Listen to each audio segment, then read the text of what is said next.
All right, let's get started. We've got people still coming in, but we've got a big day ahead of us, so let's get going. Welcome, everybody. I'm Mark Parsons. I am the Interim Executive Director for ESIP. Really glad to see you all here. Uh, well, it's been quite a year, hasn't it? 2025. What do you think 2026 will bring? Well, one thing I know is that we're not going back to the old normal. There's going to be new modes of supporting and doing science and data stewardship. And regardless of the political situation, science will need to be collaborative, community based, if it's going to succeed and have integrity. And really, that's what ESIP's all about, the collaboration. And the theme of this conference is building bridges. So let's build bridges to a more resilient, better data ecosystem. In that vein, I think we could learn a lot from Indigenous ways of knowing. Indigenous people have an inherent, interconnected, and community based way of viewing the world. And that community goes beyond just people. So, next slide. So, we as members of ESIP, with our work with data, are stewards of land, water, and air. We would benefit a lot by recognizing the wisdom of the people who have stewarded our land and water for millennia. But it's important to recognize this wisdom is not just ancient, it's also very contemporary and relevant to the dire challenges we face today. So I'm personally I'm grateful to the Cheyenne, Arapaho, and Ute, on whose lands I live, work, and play on. You can see that sort of in that little network diagram up there. That it doesn't show specific regions because it's a more interconnected way of looking at things. And so I encourage you all to learn whose land you live on. Do what you can to honor, respect, atone, and learn from those whose lands and water were never ceded. This site, nativeland.ca, will help you do that, figure out whose land you live on, and also provide a lot of resources on how you can be helpful. Because ultimately, the indigenous deep science of the land, water, and air must be respected and included in what we do. So, next slide. So, returning to our theme, bridging divides, data technology community, there are many types of bridges. And so for fun, I just searched my photo library for bridges and got 391 results. So apparently I like bridges. And here are just a few, some of which you may recognize. So yes, there's many types of bridges, and there's many types of metaphorical bridges as well.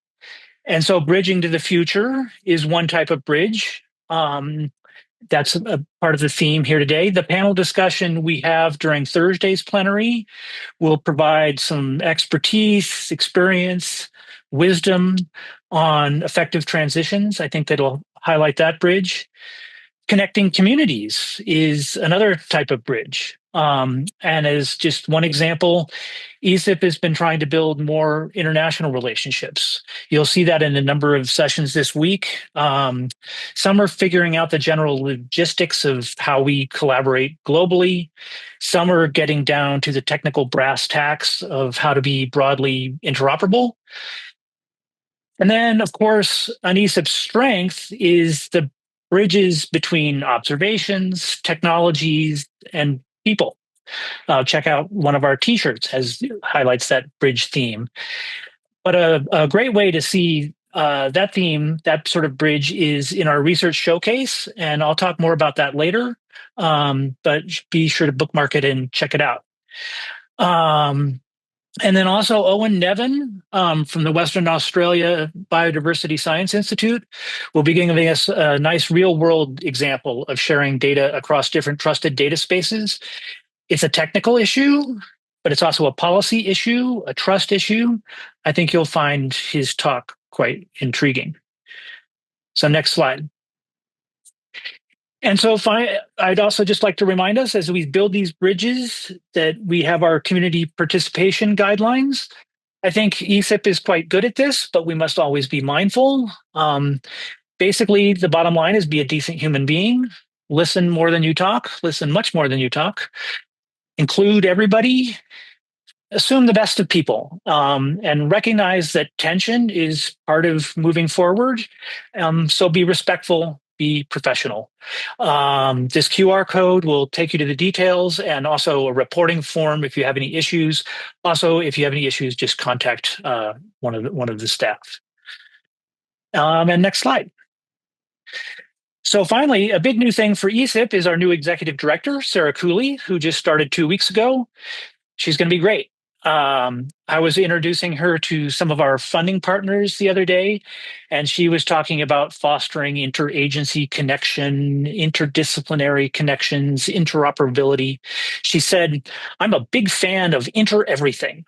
So I thought that was great. I think she'll fit right in.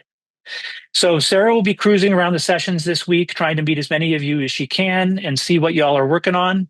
She'll have fuller remarks at the closing plenary, but I just wanted to give her a chance to say hi now. So, thanks, Sarah. Mark. Hi, everybody. I'm so glad to be here. I will be dipping in and out of sessions because I'm going to attempt to listen to everything this week. And I know that's a tall order, but I'm going to try. I want to hear who's here, what's on your mind, and what opportunities you're seeing. So feel free to drop me a message. I'm on Slack. My email is sarahcooley@esipfed.org, and I'm looking forward to meeting you all. Thanks a lot, Mark, and back to you. Great. Thanks, Sarah. And so now I am going to turn it over to our technical community director, Aaron Fries, who will introduce our first speaker. Thank you, Mark. So I have the honor of introducing our speaker. Professor Owen Nevin is a globally recognized leader in biodiversity science and conservation biology with over 25 years of experience spanning academia, industry, and government. As the CEO of the Western Australian Biodiversity Science Institute, WABSI, he drives innovative, evidence-based solutions to complex environmental challenges, fostering collaboration across research institutions, government agencies, and industry stakeholders. Prior to his appointment as WABSI CEO, he held significant positions, including as head of the National School of Forestry, UK, and the Associate Vice Chancellor of the CQ University, Australia. Owen held the prestigious position of the Stokes Leopold Memorial Scholar at Utah State University from 2002 to 2003. In 2003, he was elected to the Society of Conservation Biology European Board, where he served for 6 years and later served as the Global Board of Oceania Board. Of governors from 2010 to 2013. He currently serves as a specialist director on the Society's Oceania Board. In 2008, he was elected as the Fellow of the Zoological Society of London, and in 2017, he was appointed as Anniversary Visiting Professor of Conservation Biology at the University of Cumbria. He holds an adjunct professorship at CQ University and a ministerial appointments to the Biosecurity Council of Western Australia and the Western Australian Science and Technology Council. Professor Nevin's research has contributed to advancing our understanding of ecosystem dynamics and species conservation, earning him a reputation as a thought leader in sustainability and ecological management. Passionate about bridging science and policy, Owen's work champions collaboration to ensure impactful outcomes for biodiversity, natural resource management, and environmental stewardship. His work inspires action, offering deep insights into the intersections of science, technology, and public policy in addressing global environmental challenges. Please welcome Owen Nevin.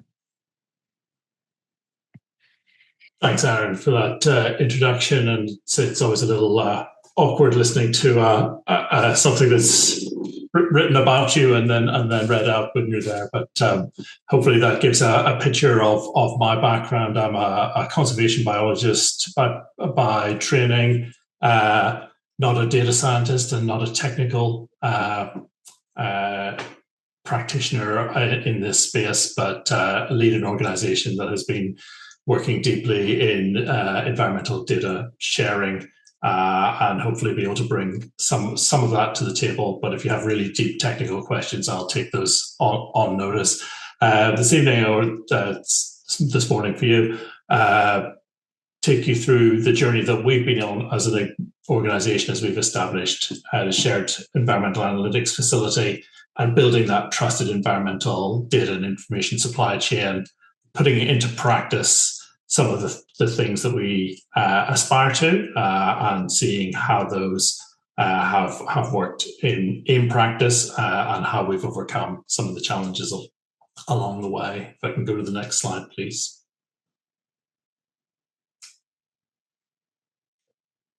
It would be amiss for me not to tell you a little bit about WOBSE. WOBSE is a very unusual organisation in that we're a joint venture that was established by the West Australian government to take on the big challenges of biodiversity science in the state. We're the joint venture members cut across the university sector with 4 universities, 4 government departments, CSIRO, which is our Commonwealth Science Organisation, and the West Australian Museum. So we represent the collective research and environmental knowledge across the state from a Western science perspective.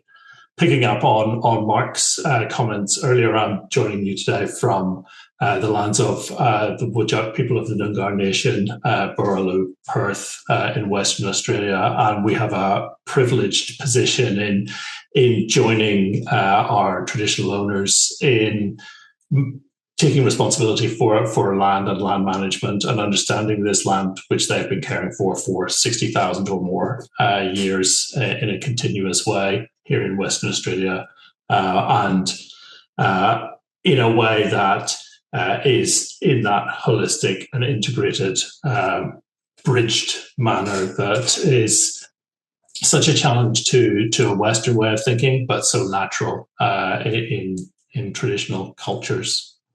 I'll go to the next slide. So to build a shared environmental analytics facility, we started with a shared framework for the environment. So apologize for our overlapping acronyms of SAFE and SAFE, where SAFE is the shared analytics framework for the environment. But this was when we started this journey as a conceptual journey, bringing together data across the state.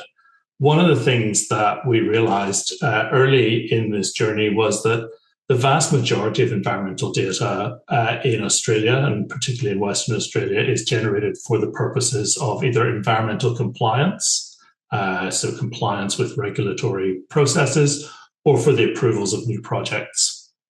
And in fact, that in terms of on-the-ground data collection represents close to 90% of the data volume. So it's being collected by private companies or government agencies acting as proponents in a development setting for approval or compliance. There's a small portion, 5 or 6%, that's collected for research, and 5 or 6% that's collected by government agencies for public good science. And coming from an academic background, my bias and many of those involved in this journey come from a background where you go, well, if we could just get the research data together, we'd have most of the data. When in reality, the bigger challenge is accessing that large volume of work that is done for compliance and approvals processes. And so in this framework, we start right down at the base level, right down at culture, the journey from culture through collection, through curation, integration, analysis, and then the use of the data. You'll see over on the left-hand side of the screen of the figure, there's a more linear supply chain from the review of the Environmental Protection Act. Our environmental legislation was reviewed, and they said, what we're aspiring to is to have this culture of collect, curate, integrate, analyze, and put to use. And they built that off WOBSE's SAFE framework. So we tried to identify what were the barriers, both technical, cultural, legal, to making data available. And when we started this journey, the default position was data sharing. Make your data open and freely available. And in the research community and in the environmental NGO community and in the government, that's quite a reasonable proposition. But when companies are spending their resources to generate data, they feel an ownership. They may also be constrained by legal barriers to sharing that with other competitor organizations. So there's a real cultural shift that we had to take through the journey from open to accessible. Moving into really grabbing the A in the FAIR acronym and understanding that access and secure access is where we needed to go. So I'll go to the next slide. So all of the work at the bottom of this matrix, collecting data, curating data, integrating it, analyzing it, it's all seen by industry and business as the cost side of the equation. And the shared environmental analytics facility is where you start to see benefit, where you start to put all that cost to work to get better environmental outcomes, better understanding of the landscape, faster decision making, and that push towards a better outcome that's shared across industry, community, and government. I'll go to the next slide, please.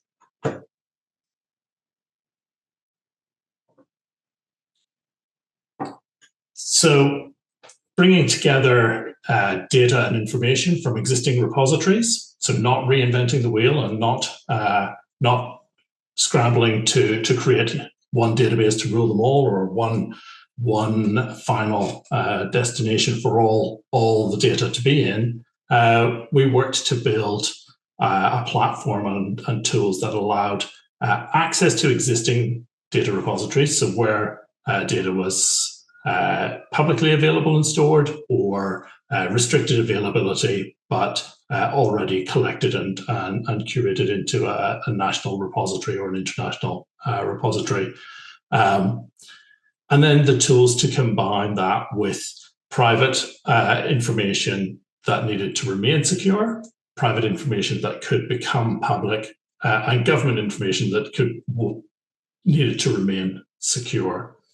So that information is coming, and the data is coming from industry, government, community, and the research domain. And each area has different requirements of data security, data privacy, and a degree of openness.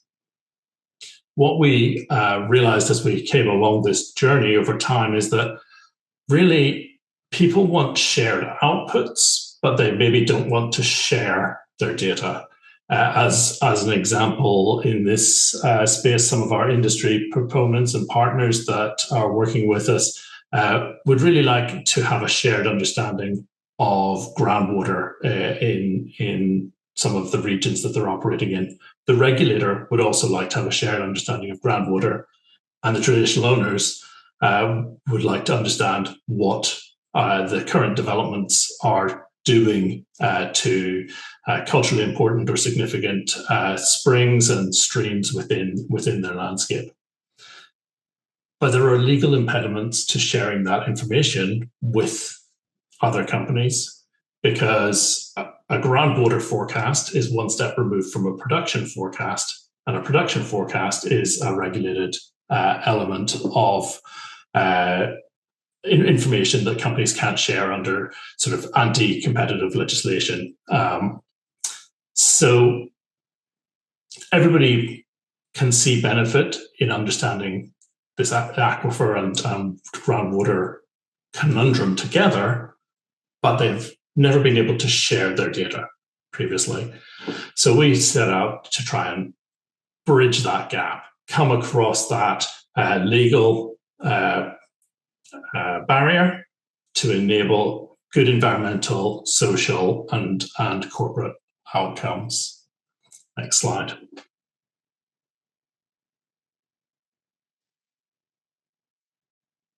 The other aspect of the CEIF structure is that it's not just a technical solution. There are also layers of governance and legal data agreements that can sit and be managed in the platform along with the data. Instead of an individual proponent having to work on legal agreements with their 10 neighbors, they can agree to place it into the platform or give the platform access to their data for the purpose of creating shared models at a landscape scale. And then they each agree once rather than iteratively with each other. Also allows us to build up over time from smaller numbers of partners to larger numbers of partners without having to have everybody on board on day one. We manage these regional spokes through regional agreements and then provide that technical support and technical platform and governance support and governance platform from a central hub. So we've built this so that it's replicable, repeatable, and scalable across a landscape and across multiple landscapes.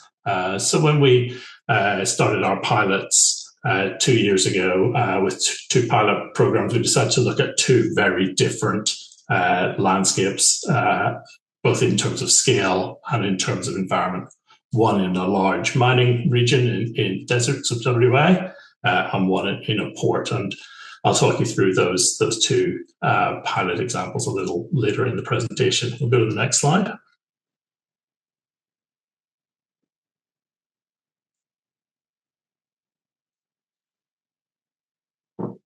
So this kind of pulls together some of the layers. So I've been talking about the data that's flowing from the industry partners, the data providers, the governance aspects that are flowing through those legal agreements, and then some technical integration to build shared outputs across there. And we are building those following the international best practice wherever possible, and trying to allow that to build into a framework that is compliant with things like 5 SAFES protocols. And if you've come across, it's International Data Spaces Association's European data sharing framework. So getting that alignment globally. Next slide.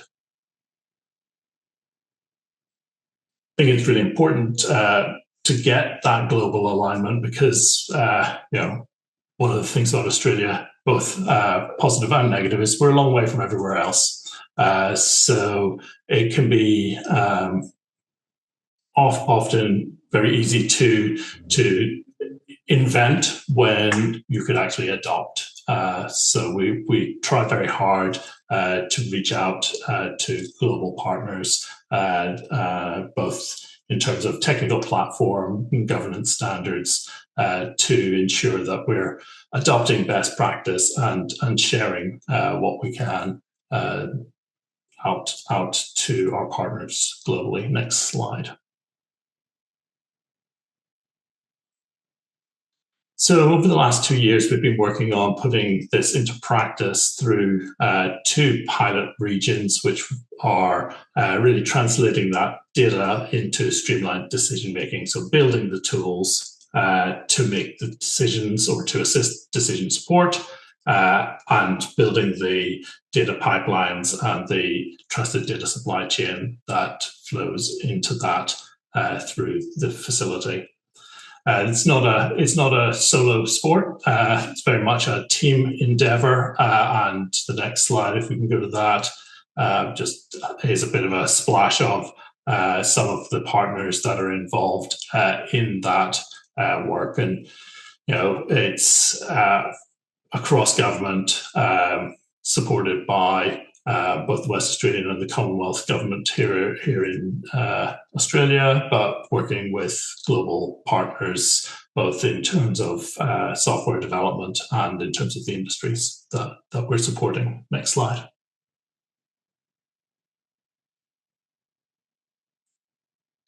So this is just reiterating the structure of that central hub supporting regional spokes, where regional spokes can be quite bespoke, quite different from each other in terms of the outputs that they are producing, but that core function of platform and governance being robust and repeatable from the central hub. So that gives us that ability to be scalable and sustainable over time. One of the key aspects to the data sharing is trust in the products. So if you're putting your data into the platform to be available to the models, you have to be able to build the trust in the partners that the outputs are robust scientifically, they are unbiased, they're data and evidence based, and that they're using the best available modeling. So we work through an iterative process with our partners where they can put small sample data sets in, run models, they can update models. We use the models that are used by the regulators and by industry. They can run both and compare. Security is also really important, whether it's sensitive species location data or commercial in confidence data, or one of the partners in the marine example is one of the new AUKUS submarine, nuclear submarine based developments. So they have a very high bar on their data security aspects in terms of understanding their need to modify the shape of the channels leading into that anchorage. And so as we move through that process with each of our partners, it's important to understand both their security needs and then understand what level of information can be integrated into products coming out at the end. Next slide.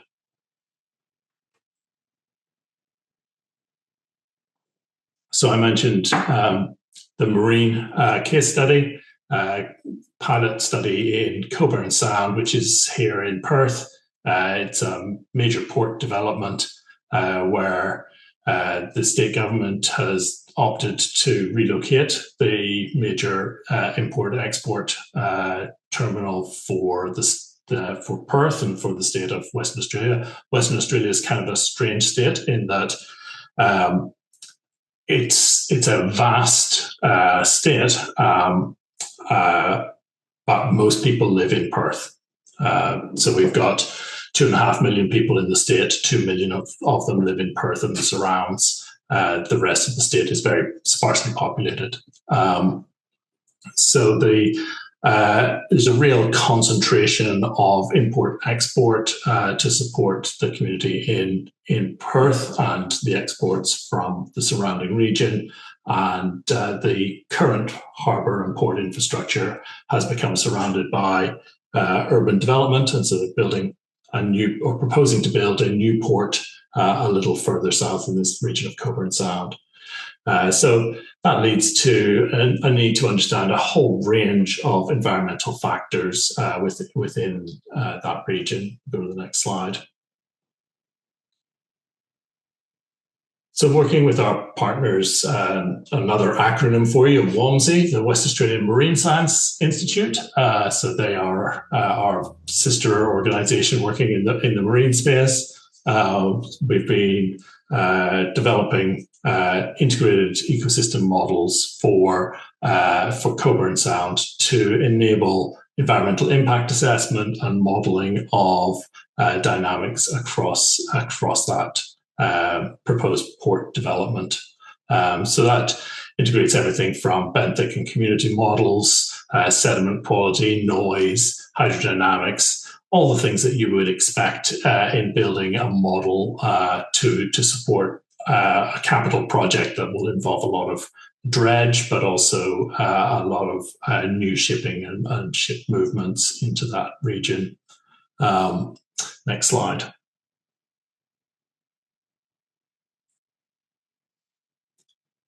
So what this ends up doing is it allows you to build a system by which you can look at a proposed dredge activity and understand not just the turbidity and water movements, but also integrating a nutrient model, photosynthetically active light penetration, the impact that has on seagrass productivity, and then link that through the ecosystem model to understand changes in fish productivity and fish populations.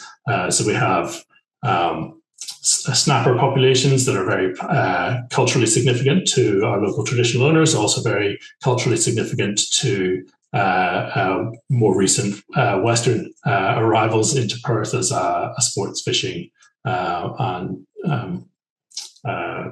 animal, and in that landscape. At the bottom end of the sound, there are also some very northerly penguin populations, and so understanding the impacts of dredging on fish productivity is really important for understanding those the sustainability of those penguin populations, which are right on the edge of their climate envelope here in Perth. Next slide.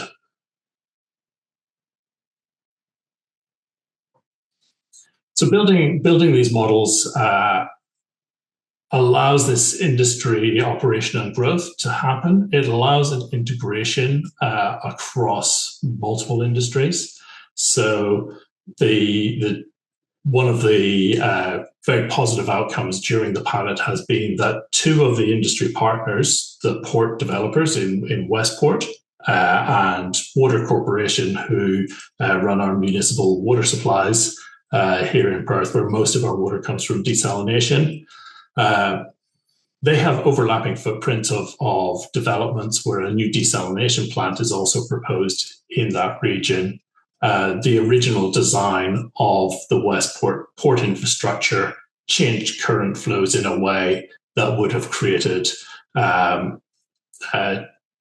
impacted on the flow that was moving the brine out from the proposed desal plant. And so those two companies would never have been able to understand, because they would have each built an independent model. And then once they came to implement that in reality, they would have run into problems with stagnant saline water sitting in the back of the port and not being fleshed out. So small changes to the wharf infrastructure of the port in the design phase will hopefully alleviate that problem and move through into an outcome where you get a better environmental outcome, save the cost of the fix that would have had to be done later in the projects, because they would have run into this problem later in the build rather than in the design, and move forward from there. Next stages in Coburn Sound are to really use the models and the data to manage operations during the construction of the port and understand how to plan for restoration coming afterwards. So moving through into that repeatable and sustainable use of models and data going forwards. Next slide. I think I said robust, repeatable, and sustainable are our buzzwords. So independently validated science, trusted and rigorous, repeatable, so that build the pipelines, don't do things just once, build the relationships so that multiple industries can come on board and use the models again and again, which gives you that sustainability, both for the platform and the products, but also for the environment that you're working in. Next slide.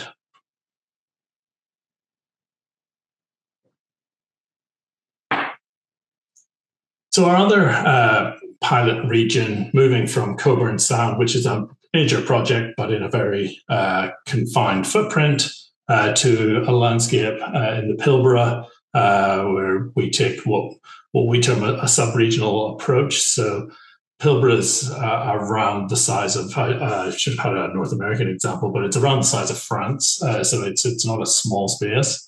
And it's a region where there are many capital projects in the mining and renewable energy space coming online and in existence. So there's a increasing pressure on the landscape and an increasing need to understand cumulative impacts of these projects as they develop across the landscape.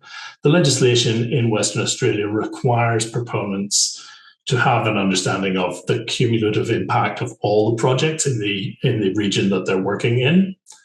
But in reality, one company cannot understand or know what everyone else is doing. So being able to bring things together on a regional scale is an advantage to this platform. We started this pilot with a single factor, groundwater. I mentioned that groundwater was legally very challenging. So we picked that for two reasons. One, groundwater is a little simpler in terms of the data streams than some of the biodiversity and flora and fauna data, and cleaner as well in terms of the data, more standardized approaches to measuring groundwater. But also, if you can get over the legal barriers for sharing groundwater data, the flora and fauna data becomes simple. As we've worked through the pilot, the companies involved have seen the advantage and have actually progressed through into doing flora and fauna across the whole of that Pilbara region together. So we've got 6 companies on board, along with 3 government departments, all sharing data that was never integrated previously, to give a better understanding of threatened species distribution, impacts of projects and project development, and understanding some of the new impacts that will be coming with renewable energy and the linear infrastructure associated with that. Next slide, please.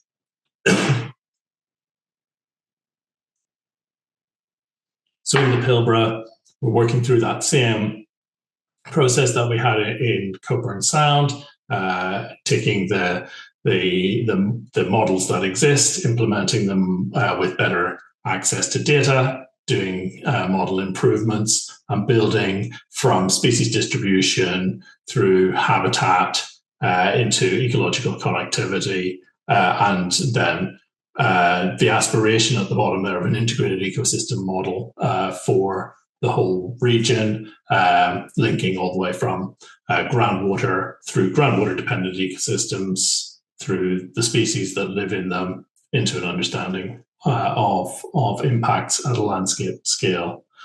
And iteratively going through this process of develop the science, operationalize it, deliver the products that are needed by industry and regulators under the products and understanding that's desired by community, and then identifying gaps, filling those gaps, and background again. So it's really focusing the effort, reusing the data, building trusted supply chain of data that can go on forwards. And the proponents don't lose control of their data along the way. So they still own the data, they still control the data. If they decide tomorrow that they want to turn off access to their data, they turn off access to their data. I would say flipping a switch, but probably more a line of code. A line of code can remove the access of the model to a particular proponent's data, and they haven't handed it over into another data space where they lose control of their data. It doesn't prevent them as they move through deciding that they do want to move it into public domain spaces, and in fact, they are required for some of the threatened species data that they collect to make that publicly accessible at some point, but it may be 3 to 5 years old by the time it reaches public domain, whereas they've been making decisions for 3 to 5 years through the SEAF platform using that data. Next slide, please. So our vision is that to see these tools applied in highly contested regions across Western Australia and stretching out to regions nationally. As a West Australian funded organisation, our focus is West Australian, but there is no barrier to these approaches being applied outside the state and outside Australia.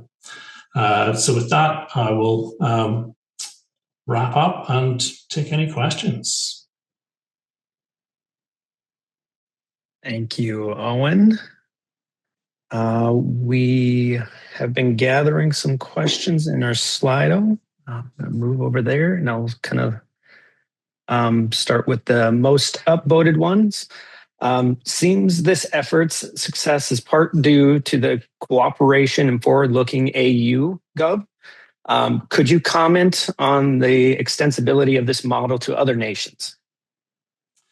Yeah, we've made progress because of the legislative demands that are in place with our proponents. So cumulative impact has been that change that was made in the legislation in Western Australia 5 years ago, and that really gave us the imperative to do this. Sharing environmental data was a nice to have up until the point where you had to understand things at a landscape scale and other people were operating in the landscape.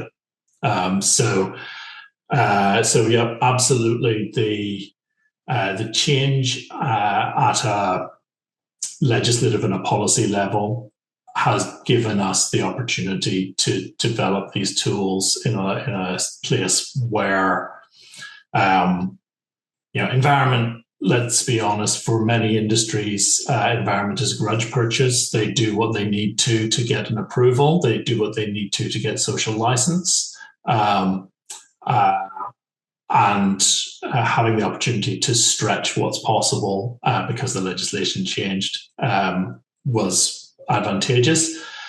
I think when you look at applying this elsewhere, there are opportunities that are being generated by some of the broader reaching reporting requirements, things like TNFD, Task Force for Nature-Based Financial Risk Disclosure. Those are landscape scale questions. They're not, when you look at the pilots that have been done for TNFD disclosures, the common theme is companies saying, we understand what we're doing, but we don't know what that means at a landscape scale because we don't understand what other people are doing. So we've worked quite closely with TNFD around how this approach might be applied to regional scale and standardized reporting of the metrics that they're requiring. And those will be implemented into reporting through London Stock Exchange, the SEC in the US. So for listed companies, they're going to need to have that understanding and disclosure. So I think the opportunity is there to stretch this out. And I think that the technical shift that has happened, if we tried to do this 10 years ago, technology would have been a barrier. People's actually linking to people's data storage when it was solid state on a drive somewhere in their office building, not in the cloud. So policy environment, technical environment, moment in time. Great. All right, let me get back over to the questions. The next one, can you talk a bit more about how you ensure data standardization and quality across data contributors? Yeah, so as I mentioned when I was presenting, the vast majority of the data that is generated for the purpose of compliance or approval. So there are data standards and methodologies and approaches that are prescribed for your compliance. They're maybe not the highest standards, but they are at least a minimum common threshold. So we don't then try to verify whether a company is creating a data set that is compliant. If it's their compliance data and they are submitting it to the regulator, we'll take on face value that it is compliant with the data standards. There are, in every case, some data engineering challenges with the way that people are storing or the nomenclature that people are using. And so there are some challenges there. And that early stage of building the pipelines can sometimes require some standardization to be done. Okay. How does CEIF visualize and manage model uncertainty and bias so that it can be considered in environmental decision making? That's a really good question. It's a really important part of what we're doing because, of course, we are not the decision maker. We are providing a platform or a tool to the decision makers. We use a number of approaches to look at visualizing the uncertainty in the models, depending on the end user. So uncertainty will be framed differently in a product which is community facing as opposed to regulator facing, where they have more nuance. That can be in terms of having a confidence layer. So if you think about a product going out that's a species distribution map, you'll have areas of that map that are you have more certainty and less certainty. So you can have a confidence layer in the GIS stack that goes with the model outputs. In some of the data visualizations for groundwater flow, even just colorizing and heat mapping for certainty. Mm-hmm. Okay, just kind of a time check. We got a couple more minutes for Q&A here. In about 11:55, we will transition to another segment. But here's another question for you, Owen. Can you provide some more info on the infrastructure backend? How do you make diverse data types interoperable across the platform? Data formats, standards? Probably not a great deal of technical in the answer to that. We use a platform or a suite of tools in software called Databricks to do a lot of the data engineering that's coming in there. As mentioned, most of this data is collected to data standards that pre-exist. WOBSI was involved a number of years ago in developing those data standards with our regulator partners in government. So the West Australian government implemented a suite of data standards. So that has helped with some of the interoperability there. But even when it comes down to what should be the simplest and most straightforward of metrics, like depth to groundwater down a borehole, there are a number of approaches to measuring depth to groundwater from a borehole, and some people measure from ground surface, some people measure from bore collar height, and then different companies put their bore collars different heights above the ground.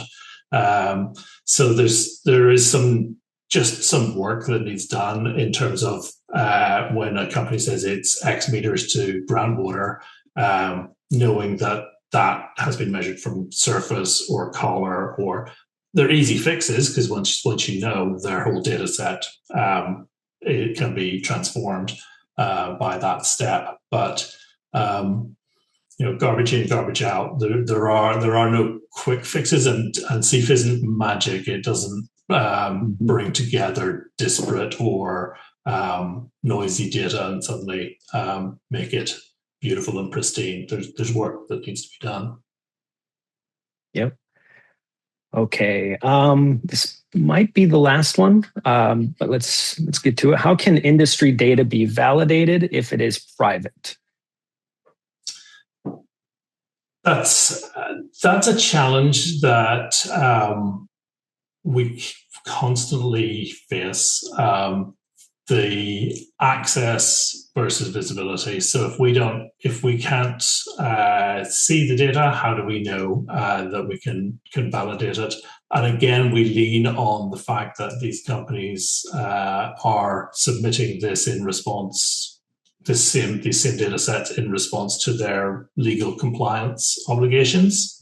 So if it isn't compliant, if it isn't a valid data set, there are stringent penalties that range right through to prison time for executives associated with, because they would be falsifying their compliance if it wasn't valid data.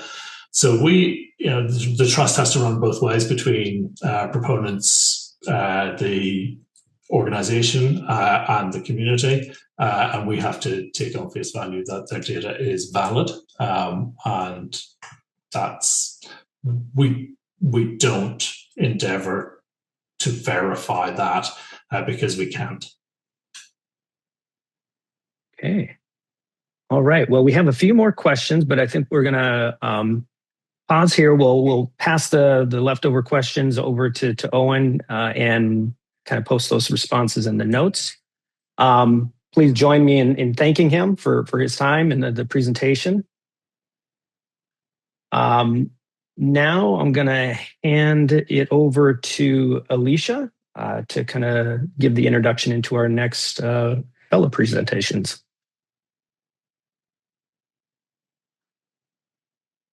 Thanks so much, Owen, and thank you, Aaron. So I'm Alicia Krall. I'm the Community Director for ESIP.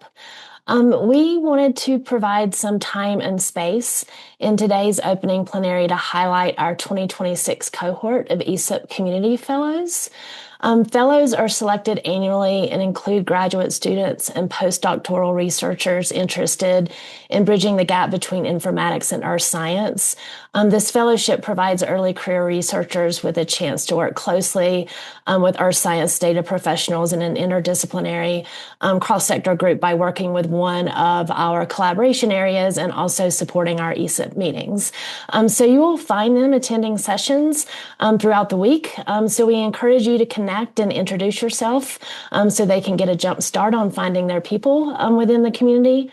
Right now, each of them is going to share a little bit about themselves, their research interest, what they hope to get out of this next year, and how you can best connect with them. So I am going to turn it over to Bobby to get us started. Hi, everyone. Thank you, Alicia, so much. My name is Bobby Saba. I am a PhD student at the University of Oklahoma. Prior to this, I graduated with my master's in meteorology, also from the University of Oklahoma back in 2024, and received a bachelor's in atmospheric sciences from Northern Vermont University, Linden in 2022. As you can see from the pictures here on the right, my specialty, especially in graduate school here, has been supercell and tornado dynamics. And as a part of my role, I have had the privilege of collaborating with our federal partners at the National Severe Storms Laboratory on research and collaborative field efforts. Next slide. So I mentioned that my specialty is in supercell and tornado dynamics, and I've had the pleasure of participating in a variety of research areas. Since I got to Norman in 2022, that kind of jump-started my thesis work, which was on observed wind profile evolution in plane supercell environments. We utilized a ton of Doppler wind LiDAR observations for that. I've also been a part of a bunch of collaborative research, which focuses on boundary layer vorticity observations and supercell inflow. For my dissertation now, I've actually transitioned, which I feel like has been a really good opportunity into numerical simulations of supercells in specifically Southeast US environments, where I've had the opportunity to dive deeper into high performance computing and big data. And one of the really cool things that I think is arguably one of my favorites is we've taken this LiDAR that I've worked heavily with since getting to Norman, and we've taken it out into the field, and we've had the opportunity to actually go and scan some tornadoes with it. So the data here on the right is kind of a snapshot of that, and we tout ourselves as the first people to ever do it. So really cool opportunity there. Next slide, please. I'm really excited over the coming year. I think there's a lot, both personally and professionally, kind of on the table. But, first and foremost, I'm really excited to engage and learn more about data publishing and just data in general through my collaboration with the CopDesk group. But more importantly, I'm really hoping to translate the knowledge that I get with this collaboration into better data practices within my research group. With all these observations, it's no surprise that we have an abundance of data sets. I think I've found some holes over the last couple of years in ways that we can improve on our end. And I'm really excited to hopefully take what I've learned here in my work with ESIP and CopDesk into the real world. And last but not least, more on the personal side. I love field work. It's one of my favorite things that I get to do every single year. And one of my favorite parts is getting to spread the science to the community. When you drive around with all the cool trucks and balloons, it's no surprise that people want to come up and talk to you, and getting to share what we do with the community is my favorite part. So thank you so much. I really look forward to hopefully connecting with a lot of you throughout the week, and I'll pass it on over to the next fellow. Thanks so much, Bobby. Cheyenne? Yeah, hi everyone, this is Cheyenne. I'm currently a postdoc at the University of Arizona, and I just recently finished my PhD there too. I'm originally from India, and what keeps me motivated in my research, which is mostly dealing with air quality, is coming from a world where the air quality is 10 times more hazardous and poisonous. So that keeps me motivated so that I can contribute to that. Next slide.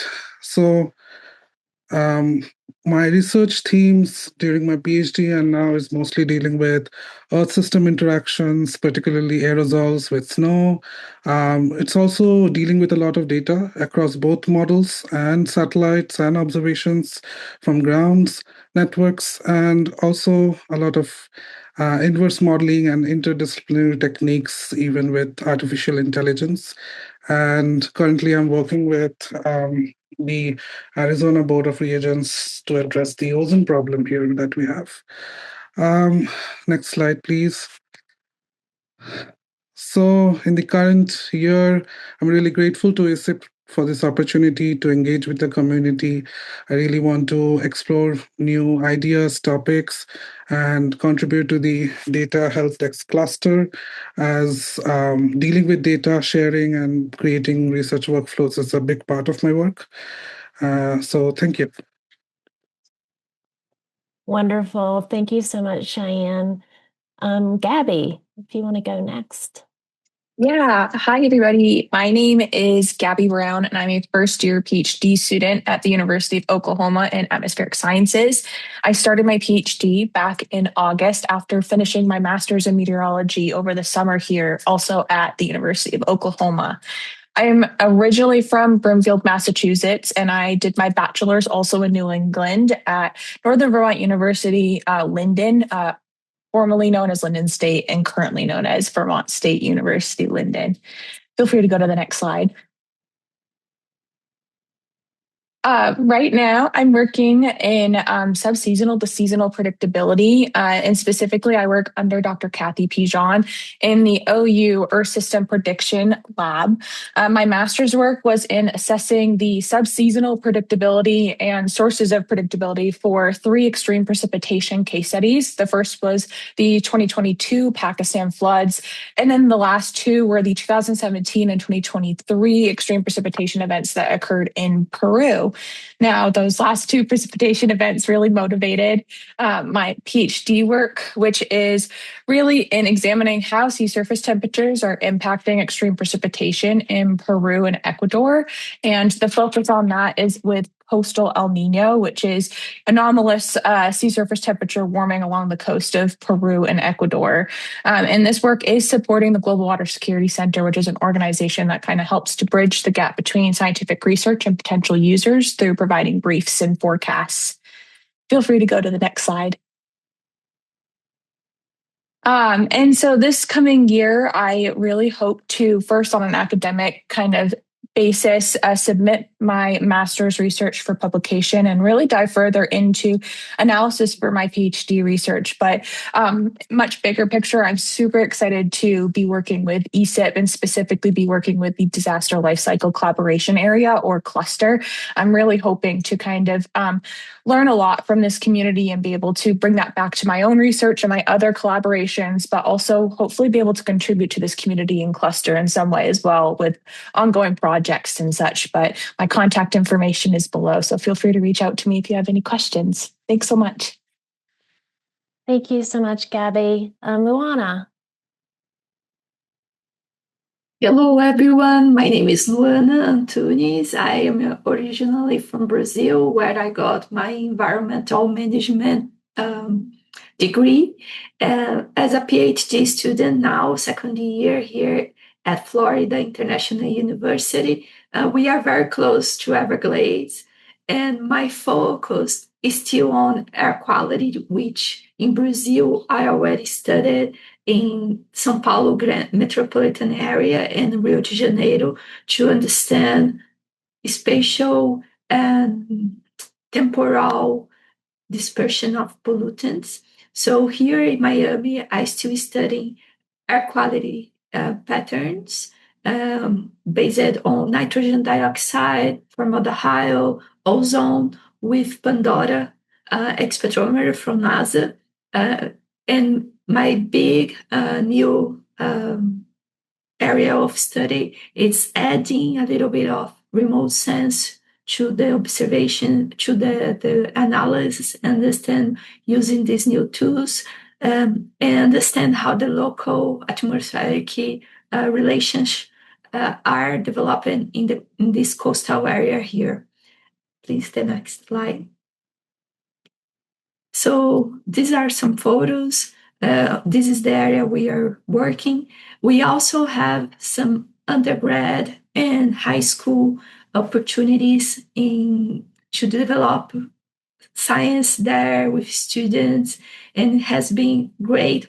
We are using Tupperware stations, and we help the students to understand the science behind and also how this can contribute to the community. Next, please.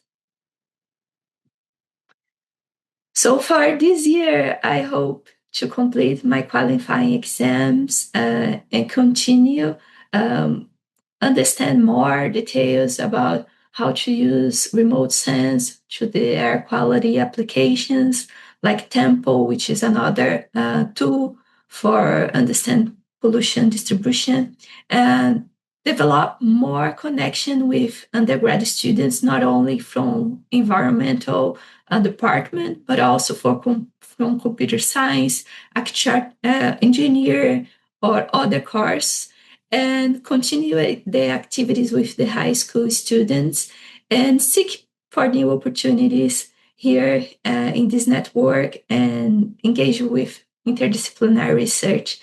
I appreciate the opportunity and pass to the next one. Thank you so much, Luana. Maddie.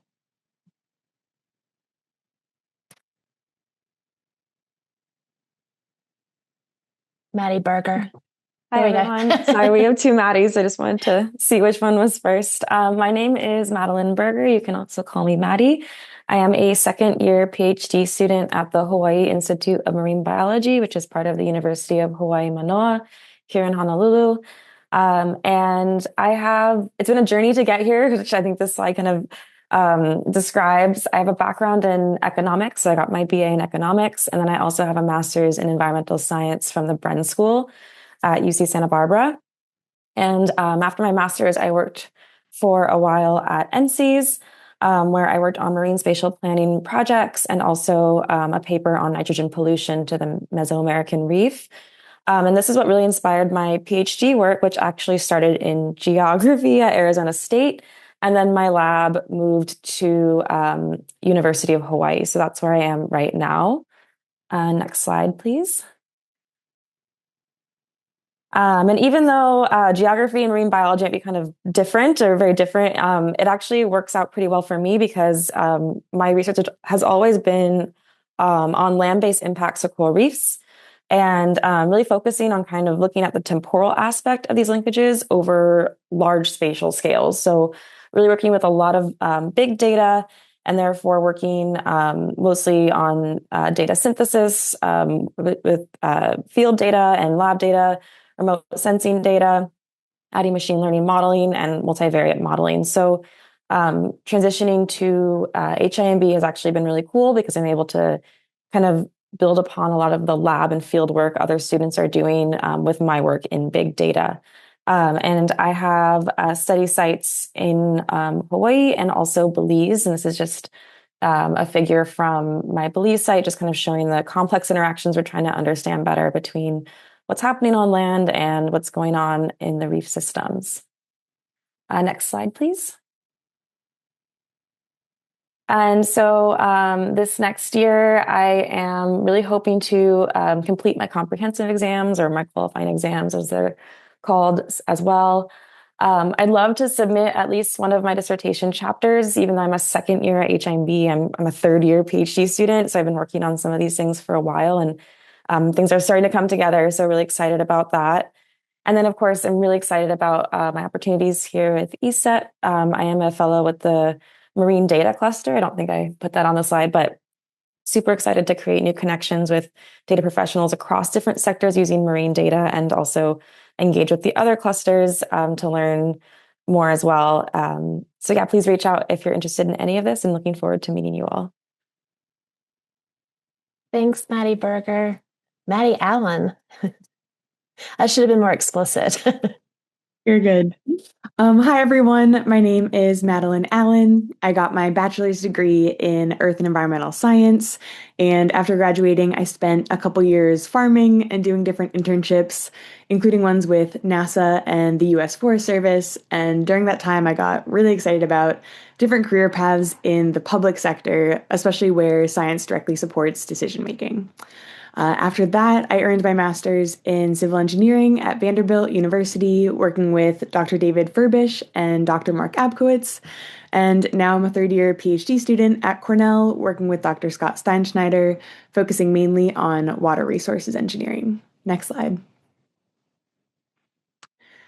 Before starting my PhD, I had the opportunity to work on a range of research projects, including assessing community flood risk, characterizing sediment transport in flume experiments, mapping stream networks, and examining changes in hydrologic response following wildfires. And then for my PhD work, I've been mainly focused on forecasting hydroclimate variables, especially stream flow. I just wrapped up a project characterizing ensemble forecast performance across the Western US, motivated by the growing interest in and support for forecast-informed water management out west. If you're interested in hearing more about that, feel free to stop by my poster tomorrow during the research showcase. I'd love to chat more about it. And then more recently, I've been having a ton of fun diving into the ongoing debate around physics-based versus data-driven models for hydrologic applications.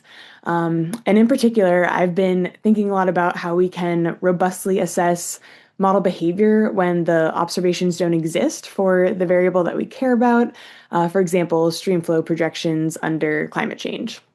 There's just a ton of cool work happening in the deep learning hydrology space right now, and it feels really exciting to be part of that conversation.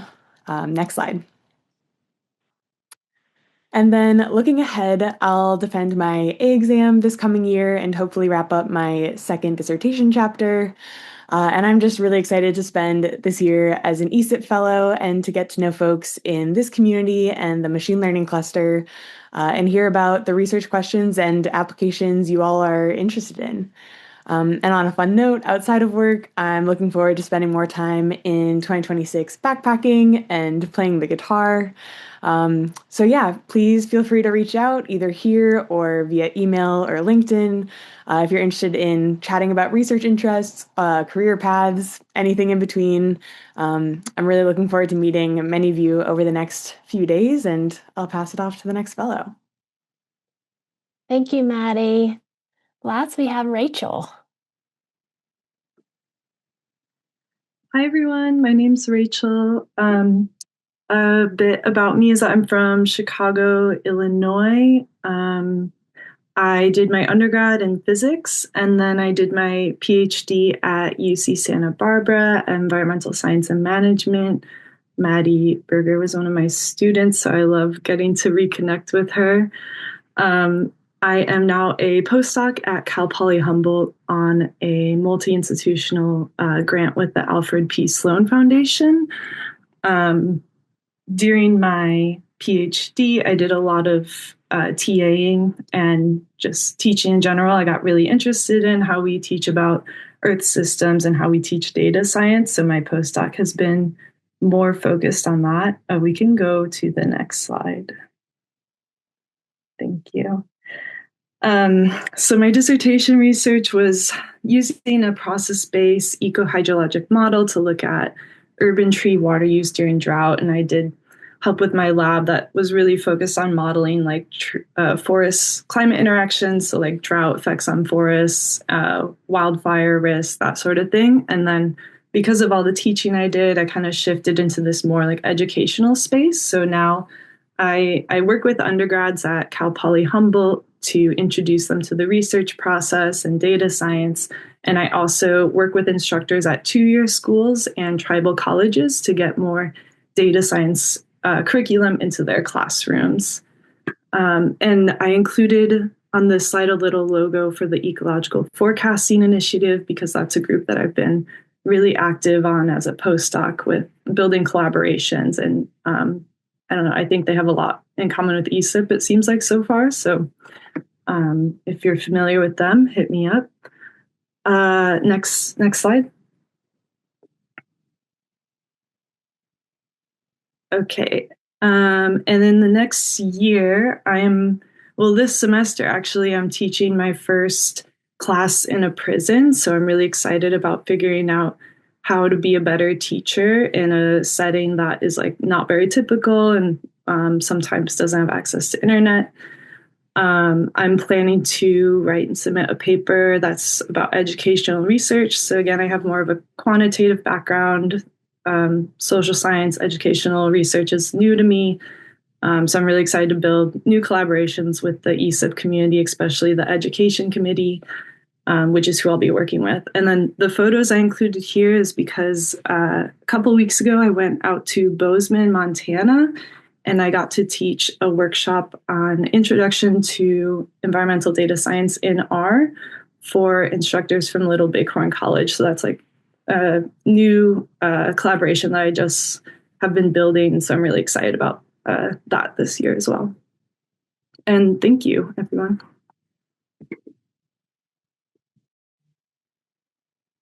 Let's all give all of our fellows a round of applause. But thank you all so much for these introductions. We're so excited to learn more about all of your work and accomplishments over the next year. I'm now going to transition things back to Mark to wrap up our opening plenary. Great, thanks, Alicia. I love the fellows. The fellows are an awesome program within ESIP, and this was a new thing that we did to introduce you all to the fellows. So I hope you take advantage of that. I love some of their pictures of their fellows, in action. And I still have professional relationships with fellows I met in ESIP more than a decade ago. So I think it's a great program.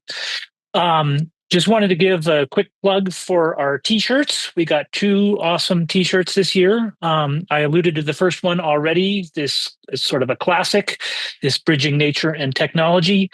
Second one is more contemporary. And if you get it, then let's build the global honeymoon of data connection and protection. If you don't get it, you should see the movie.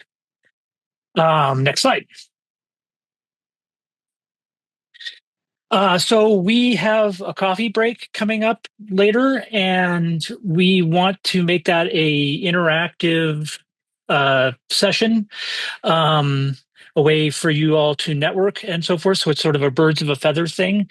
So drop ideas in the Slido for topics that you would like to discuss. This can be fun things like the pet parade, which we've done in the past, or you can geek out over your favorite tool or data format or whatever it is. But submit your ideas like you would a question in Slido and upvote the ones you like, and then we'll have those scheduled for the coffee break this afternoon. But so get your ideas in by the end of this break coming up, the nominal lunch break. Next slide. The last thing I'd like to highlight is the research showcase. This is essentially our online poster session.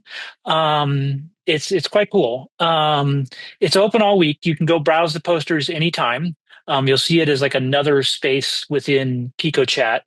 But then Wednesday afternoon Eastern, it's sort of like the flash mobs at posters where you can see the poster presenter, get their little spiel, chat with them, chat with others, and then rotate around through the posters. So really encourage you to check that out. And I think with that, I will close this open plenary as we get into the meat of things with the breakouts in about at 1:30 Eastern. So see you all in the breakouts. Thanks again. Ciao.